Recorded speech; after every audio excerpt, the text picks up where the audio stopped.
Okay mga ka-trip, mekaniko muna tayo for today's video.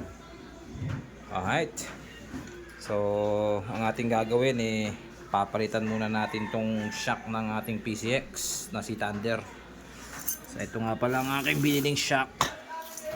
Ang Mokoto G-Sport. Di ba G-Spot yan? Yan, medyo lumalambot na yung shock ko pag umaangkas na yung elepante ko lumulubog na, tumutukod na. So kailangan na siyang mapalitan.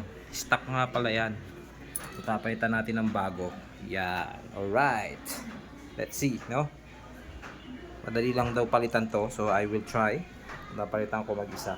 Hindi na kailangan dalhin pa sa pinakamalayong mekaniko. Yan, right. Yan nga pala isa kong big bike, CLX 700 Sport. Right. Okay, let's do it. Okay, so ang gagamitin sa nating size ng ating spanner ay yung 12 at 14, no? Yan. So 12 para dito sa ilalim, 12 ang sukat niyan. At saka 14 para dito sa loob, no? So mga ka-trip, yan, kita naman, no? Mga ka-trip, hindi na natin kailangan magbaklas ng fairings dito, no? Dahil kayang-kaya namang itong sungkitin sa dyan sa loob, no? So kailangan lang natin diskartehan kaysa naman magbaklas pa tayo ng fairings. Mas matrabaho, mas matatagalan, at hindi natin sigurado baka mabasag pa yung fairings natin dyan. So dito sa ilalim 12 lang naman yan. Yan. So gamitin muna natin unahan at masigip pa yan. Una muna natin gagamitin yung bilog para paluwagin ang tornilyo. Okay? So always righty tighty, lefty loosey. So ito pakaliwa na ito para lumuwag. Yan. So konting iri lang at yan, lumuwag na. Pihit lang ng pihit hanggang sa makuha nyo yan. Okay? So right, pihit lang. Tsaga-tsaga lang naman. Hindi naman ganyan kahirap yan. Okay. Right.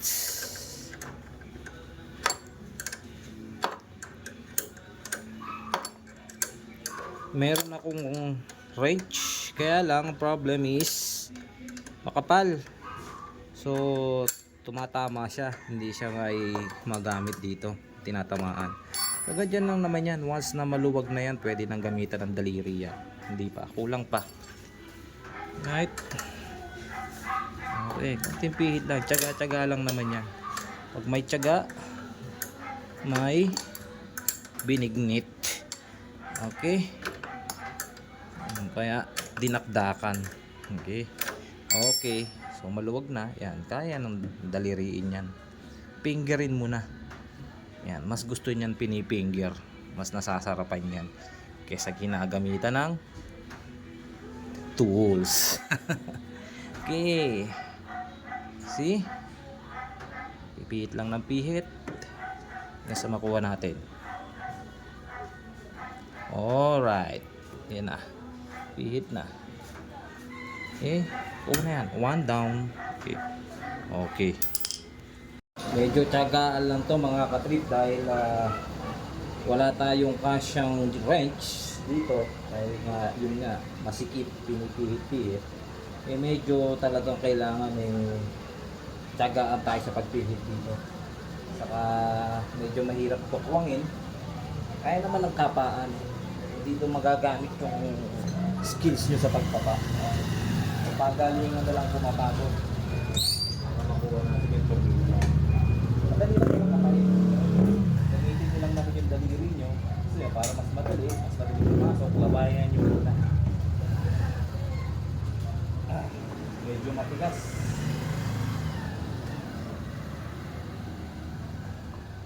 Ayaw. Kailangan ito ng konting pagdot. So, gagamitan natin ng technique, pinagbabawal na technique. Okay? Kailangan ito ng konting pagdutin ito para kumagat. Yan. Sakto lang yan mga kapit. Kita natin.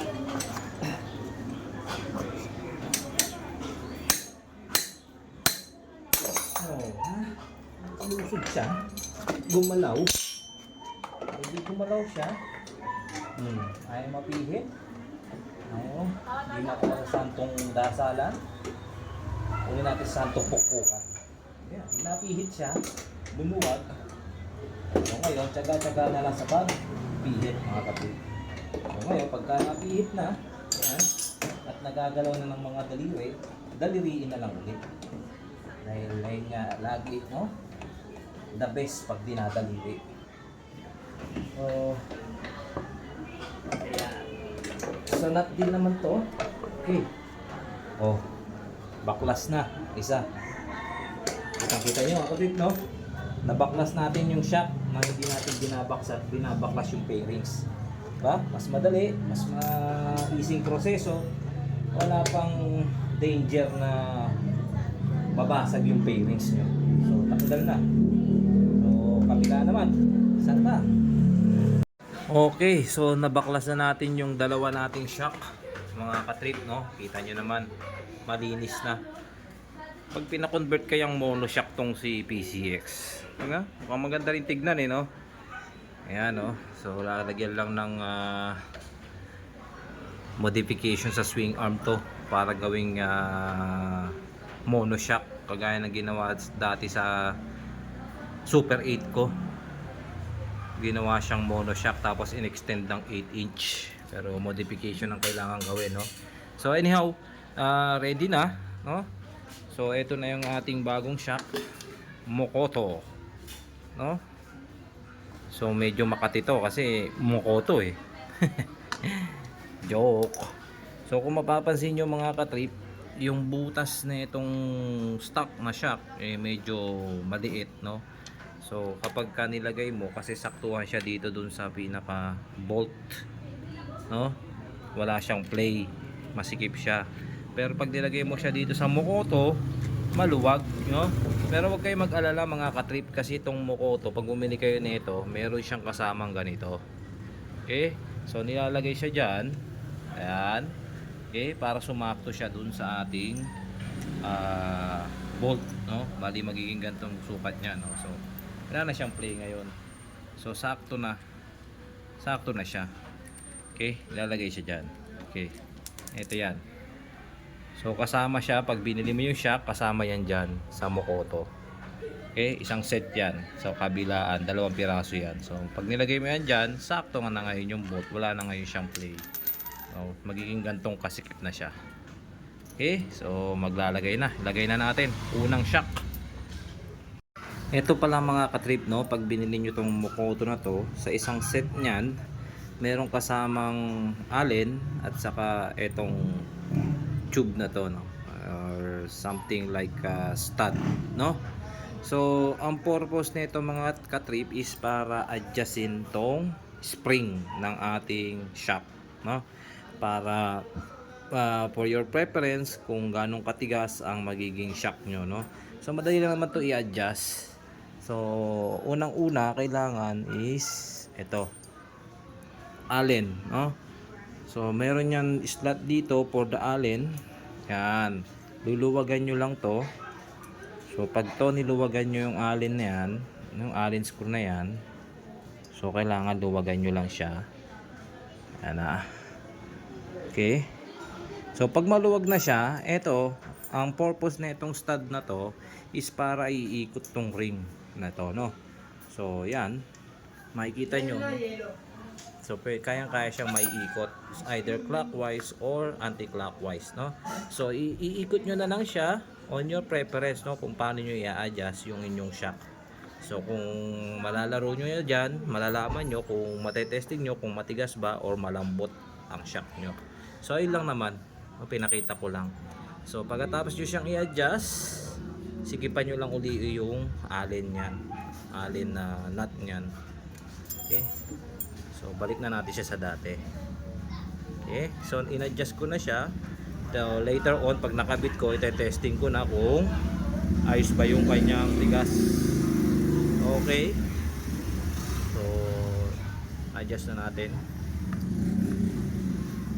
Okay. Tigas na. Okay na yan. So ngayon, kakabit ko na to doon. Okay na mga katrip, naikabit na natin yung bago nating shock. So from stock to brand new. Okay, yung stock natin na bago, meron siyang baso. So adjustable din siya. Mokoto G Sport. Right, bagay ba? Mukhang bumagay, no? Dumagdag forma sa ating PCX. Black and red. Okay. Yan. Yan, ating pormahan ng ating PCX. Shout out nga pala sa ating mga kakuya. Okay. Represent QC Bagwis Sandugo Sanlahi NCR 50. Okay. Ang ating bagong shock Mokoto. Okay, now we're going to do it. We're going to try and test it. Kung gaano ba siya katigas, kung paano ang play niya. Okay mga trip, tingnan ko na lang, no, sabihin na lang natin ang ating performance after nating matest. Thank you. Sana may natutunan kayong bago at makita nyo kung paano palitan natin PCX ng ganun kadali lamang. Wala nang backlash bearings, dukot-dukot lang, kapa-kapa lang. Alright, enjoy mga ka-trip and God bless.